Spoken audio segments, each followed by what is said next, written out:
இதையெல்லாம் இதெல்லாம் நான் நீண்ட காலமா எதிர்கொண்டிருக்கிற சிக்கல் தான். ஒரு காலத்துல இவங்கெல்லாம் எனக்கு தங்குறதுக்கே விடுதி கொடுக்க கூடாதுன்னு சொன்னவங்க தான். இதே மகிழ்வுந்துல கார்லயே படுத்து எந்திரிச்சு போய் வேலை செஞ்சவன் நான். அடக்குமுறை ஒடுக்குமுறைக்கு என்ன அளவுக்கு இந்த தலைமுறை தலைவர்கள் இளைஞர்கள் யாரும் உங்களுக்கு புரியுதுன்னு நினைக்கிறேன். அதிகாரங்களே எதிர்த்து போரிட்டு சண்டை போட்டு வந்தவன். அதெல்லாம் 220 வழக்கு இருக்கு. சும்மா இல்லை, ஏறாத நீதிமன்ற படிக்கிறது கிடையாது. அப்ப இதெல்லாம் ஒரு இதுன்னு இப்ப இதுக்கே பயந்துட்டா அப்படி.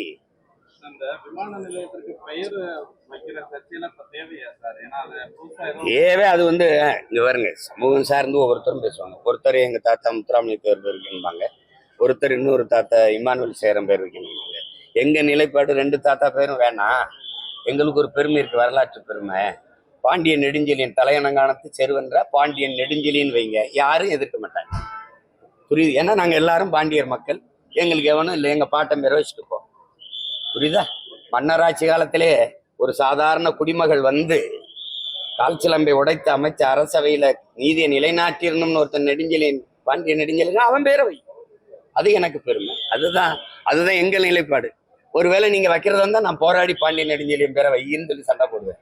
இல்ல நான் வந்தா வைப்பேன். உங்களுக்கு புரியுதா? வேற